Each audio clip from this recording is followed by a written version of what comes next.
Welcome. I'm so glad you're here today for this explainer. I am your English teacher, and we are going to speak nice and slowly today.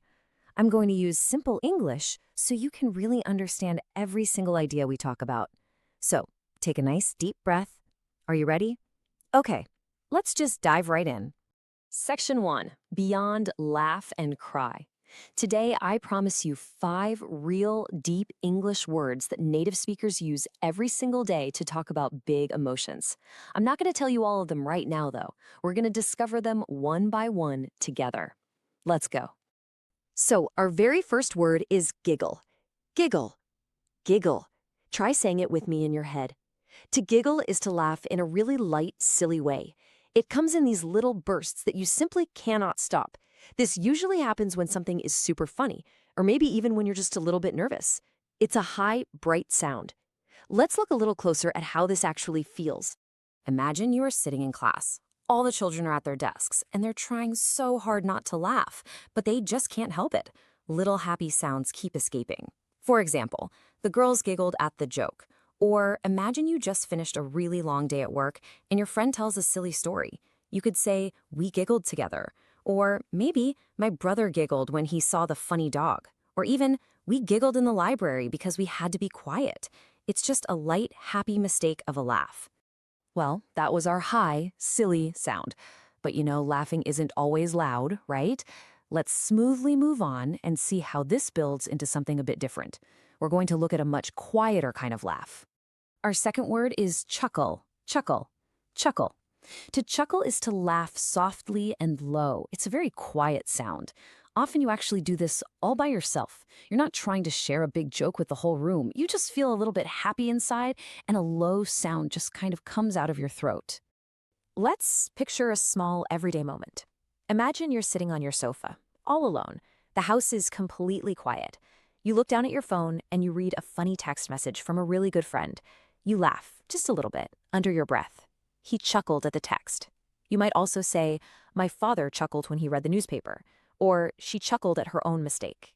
It's a warm, low, and very private feeling. So it's absolutely crucial that we understand the difference between these two. Giggle is high and silly, and it comes in little bursts. Chuckle, on the other hand, is low and quiet. It's often just for you. If a clown does a trick, children giggle. But if you read a clever book, you chuckle.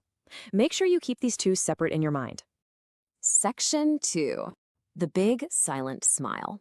Okay, we've talked a lot about the sounds of being happy. Now we're going to move away from sounds completely. Let's take a look at our next word. Our third word is grin. Grin. Grin. To grin is to smile a really big, wide smile. Now remember, this is a look, not a sound. Your mouth opens, your teeth might show, and your smile stretches all the way to your ears. It is simply a smile that is way too big to hide. Let's set the scene for this one. Imagine someone just got some absolutely wonderful news. Maybe they finally passed a very difficult test. They are so happy, they just cannot keep a straight face. They smile from ear to ear. She grinned with pride. You could also say, "The little boy grinned when he got a new toy," or "I grinned when I saw my best friend waiting for me." It is big, it's silent, and it's full of joy. Section 3.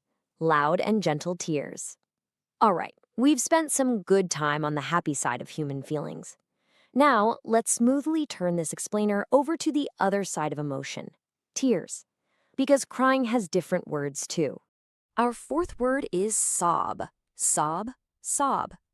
To sob is to cry loudly. You don't just cry with your eyes. You are crying with your whole body. Your chest moves, your shoulders shake, and you really have to catch your breath between cries. It is a very heavy, difficult feeling. Think of a very sad moment. Imagine someone receives some really bad news. It hurts so much that they cover their face with their hands. Their shoulders are shaking up and down. He sobbed into his hands. It's a very strong, powerful sadness. You might also hear, "The lost child sobbed in the middle of the store," or "She sobbed when her pet bird died." It is loud, shaking crying. Now, sobbing is very hard and it's very loud. But just like laughing, crying has a quieter side too. Let's look at the final, softer word on our journey today. Our fifth word is weep. Weep, weep. To weep is to cry very quietly and softly. The tears fall from your eyes, sliding down your face, almost without any sound at all. It's a gentle, silent kind of emotion. Picture this scene with me. You're sitting in a dark room. You are watching the end of a very beautiful but very sad film. You aren't making any noise, but the tears just slide down your cheeks in silence. Just like this, she wept quietly. We can also use it in everyday moments, like the old man wept when he heard the beautiful music, or we wept because the story was so sad. This shows the difference between our two crying words perfectly, doesn't it? Sobbing is loud and your whole body shakes. Weeping is quiet, gentle, and mostly just tears falling. So if you are very, very upset and maybe angry, you might sob. But if you are deeply moved by a quiet, sad song, you weep. Section 4. Seeing the differences clearly. We have learned 5 beautiful, real English words today. And now it's time to bring all these extremes together. We want to make absolutely sure the differences are completely clear in your mind. Think of it like a scale of emotion. Laughing runs all the way from a quiet chuckle to a loud, silly giggle. Crying runs from a quiet weep to a loud, shaking sob. And right there in the middle is a big, silent grin. Now you can really paint the feeling using a beautiful English sentence like this. She giggled, he chuckled, the baby grinned, and at the sad part, someone wept. That is real English, full of feeling. All right, let's quickly review our final list so you never forget them. Number 1, giggle, which is a light, silly laugh. Example, the girls giggled. Number 2, chuckle, a soft, low laugh. Example, he chuckled at the text. Number 3, grin, a big smile. Example, she grinned with pride. Number 4, sob, to cry loudly. Example, he sobbed into his hands. And number 5, weep, to cry quietly. Example, she wept quietly.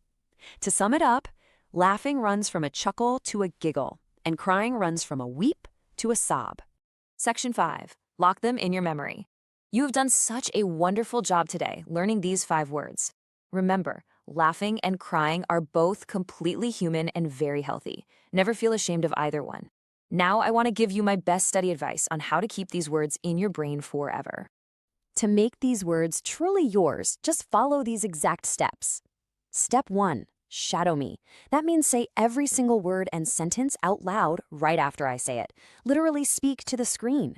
Step 2. Watch this explainer once a day for 3 days in a row. Doing this helps your brain remember them forever. It really locks the words deep into your memory. Okay, now it's your turn to use your new English. Head down to the comments and tell me, when did you last giggle until you almost cried? Please try to use at least one word from today's lesson in your answer. Thank you so much for learning with me today. Make sure you come back tomorrow for 5 more beautiful words. Goodbye for now.